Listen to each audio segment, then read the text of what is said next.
Suppose A, B, C. এনেকুৱা এটা ত্ৰিভুজ আকৃতিৰ দাঁতি আছে তাত আমি কি লগাব লাগে ৰং লগাব লাগে না ৰঙিন কৰিব লাগে ইয়াৰ প্ৰতিটো বাহুৰ মান দিয়া আছে এইটো দিয়া আছে কিমান 15 এটো কিমান দিয়া আছে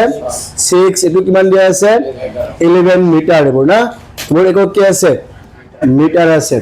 এবাৰ ইয়াত কিমান কিনি ৰং কৰিব লগিয়া কালি আছে আমি এটো উলাব লাগে হয় নাই দেখব লাগে ঠিক আছে চাব লাগে চাইবা হা solution of number কিমান আছে এটো 3 so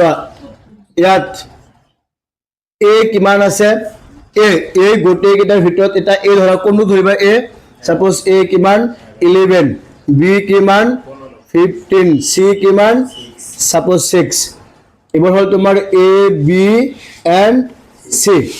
তেন্তে আমি ইয়াৰ পৰা কি লব পাৰি s s এর সূত্র কি আছিল a plus b plus c by 2 equal to এটার মান বহাই দিম তলত 2 আছে উপৰত a b c এৰ মান বহাই দিম a এৰ ঠাইত আমি কিমান বহাম 11 b এৰ ঠাইত 15 আৰু c এর ঠাইত 6 2 11 plus 15 plus 6 কিমান হয় 5 6 11 11 একে 12 2 হাতে গেল 1 1 2 3 32 2 যায় 32 কয়বার তোমার 16 বার therefore s equal to কিমান 16 এটা আমার a b c এই রং করিব লগিয়া অংশৰ কালি কি হ'ব therefore ৰং কৰিব লগিয়া অংশৰ কালি equal to সূত্র কি আছিল মনত আছে সূত্র কি আছিল s into s minus a into s minus b into s minus c root over s এর মান কিমান আছে 16 into 16 minus 11 into 16 minus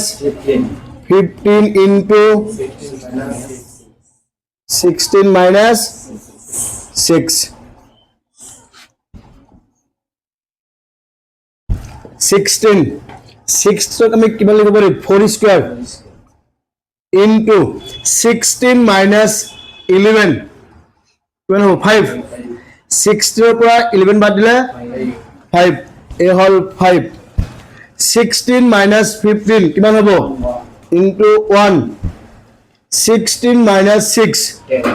কিমান হ'ব 10 10ক আমি কিমান লিখিব পাৰি 5 into 2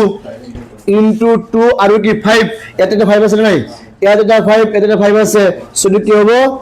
স্কয়ার কি বুঝলা নাই এতিয়া